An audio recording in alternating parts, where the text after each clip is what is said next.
وَإِنَّكَ لَعَلَىٰ خُلُقٍ عَظِيمٍ. بسم الله الرحمن الرحيم. باب استئذان النبي صلى الله عليه وسلم. عن أنس بن مالك رضي الله عنه قال: أتيت النبي صلى الله عليه وسلم في دين كان على أبي، فدققت الباب فقال: من ذا؟ فقلت: أنا. فقال: أنا كأنه كرهها. أخرجه البخاري ومسلم.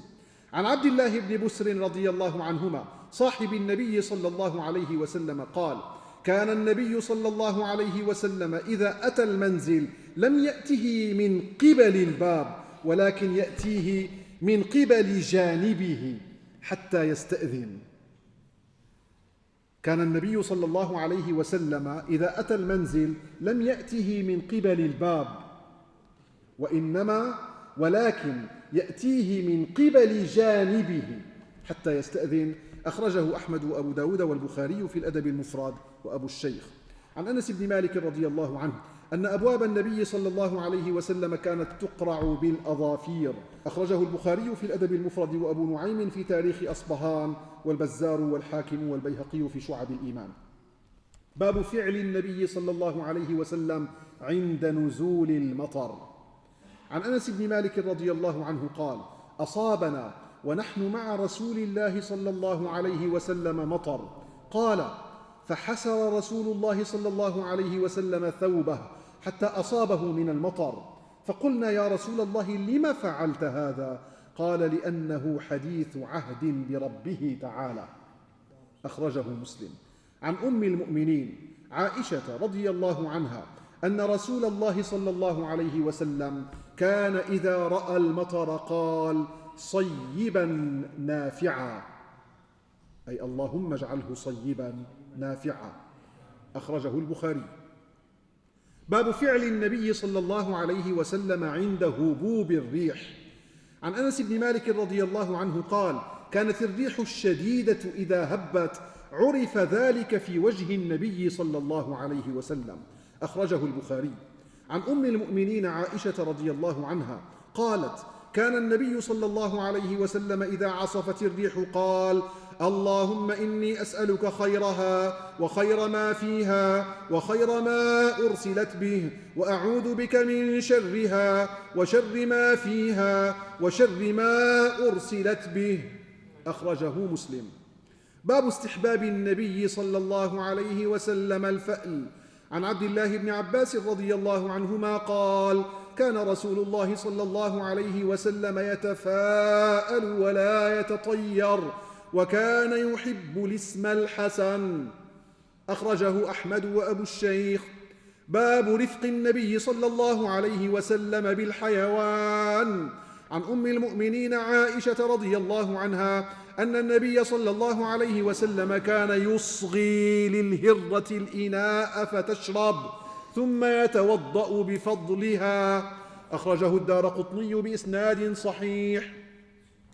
عن سهل بن الحنظلية رضي الله عنه قال: مر رسول الله صلى الله عليه وسلم ببعير قد لحق ظهره ببطنه، فقال: اتقوا الله في هذه البهائم المعجمة فاركبوها وكلوها صالحة. أخرجه أبو داود. عن عبد الله بن مسعود رضي الله عنه قال: كنا مع رسول الله صلى الله عليه وسلم في سفر، فانطلق لحاجته، فرأينا حمرة معها فرخان، فأخذنا فرخيها، فجاءت الحمرة فجعلت تفرش، فجاء النبي صلى الله عليه وسلم فقال: من فجع هذه بولدها ردوا ولدها إليها.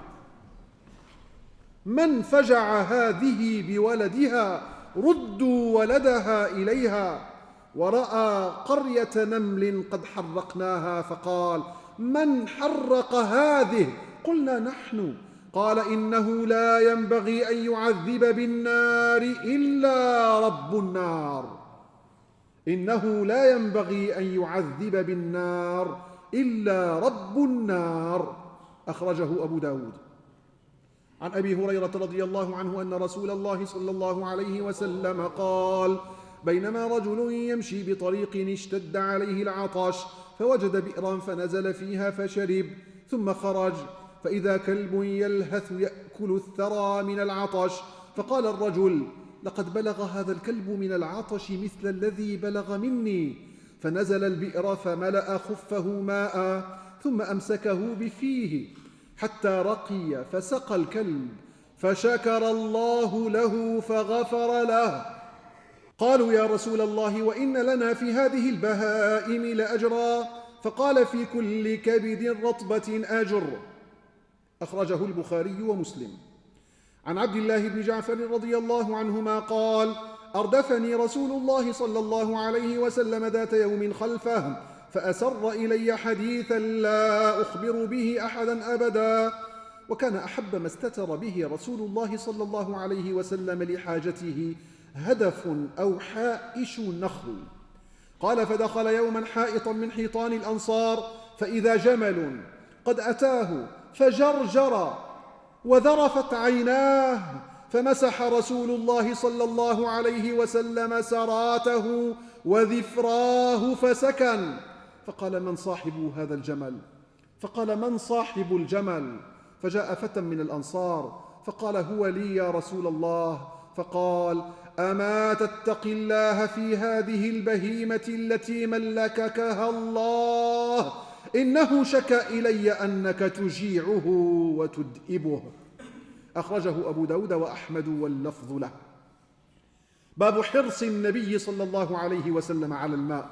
قال الله تعالى: ولا تسرفوا إنه لا يحب المسرفين، وقال: إن المبذرين كانوا إخوان الشياطين.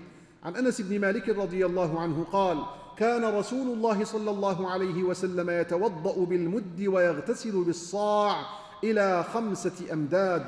أخرجه البخاري ومسلم. عن عبد الله بن عمرو بن العاص رضي الله عنهما أن النبي صلى الله عليه وسلم مر بسعد وهو يتوضأ فقال: ما هذا السرف يا سعد؟ قال: أفي الوضوء سرف؟ قال: نعم، وإن كنت على نهر جار. حديث حسن. أخرجه أحمد وابن ماجه.